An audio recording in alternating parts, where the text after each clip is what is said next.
Одна из самых чистых рек в Европе. Берет свое начало на склонах Тиманского кряжа. Ее название имеет финно-угорское происхождение и означает «удачливая река для охоты и промысла».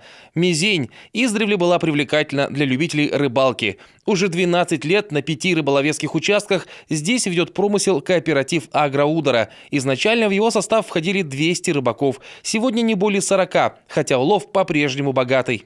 Рыба у нас что? Щука, окунь, плотва, язь. Вот это как бы называет республика у нас даже серая рыба. Я не говорю про семгу, потому что у нас семгу квоты нет, а вот на эту основную рыбу.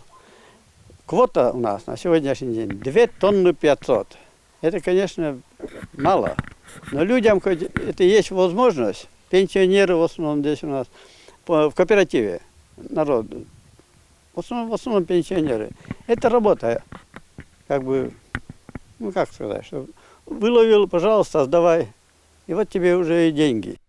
По словам председателя, квота не меняется уже на протяжении 3 лет. Щука 1 тонна, окунь 900 килограммов, плотва 400, язь 200. Всего 2,5 тонны. При этом есть возможность ловить больше, до 5 тонн. К слову, основной улов приходится на осень. Спрос есть не только в районе. Ее раскупают и в Сыктывкаре. Местная рыба конкурирует даже с привозной.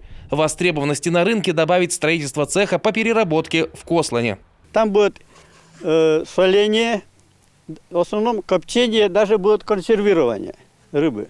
Так что будет тут у нас, оно действительно пользуется спросом, и так что тут вопросов не будет. Хотели в этом году, но что-то документация пока тянется, но на следующий год уже точно откроют. Нам кооперативы, это не под силу, конечно, я ничего не говорю, но район поможет, и республика, Министерство сельского хозяйства хотели помочь. Общая стоимость проекта более 2,5 миллионов рублей. Место под строительство выделено. По мнению Геннадия Политова, ввод цеха в эксплуатацию даст не только дополнительную прибыль кооперативу, но тем удачливым рыбакам, кто будет сдавать сюда свой улов. Северинар, Олег Юшков, Юрган, Кослан.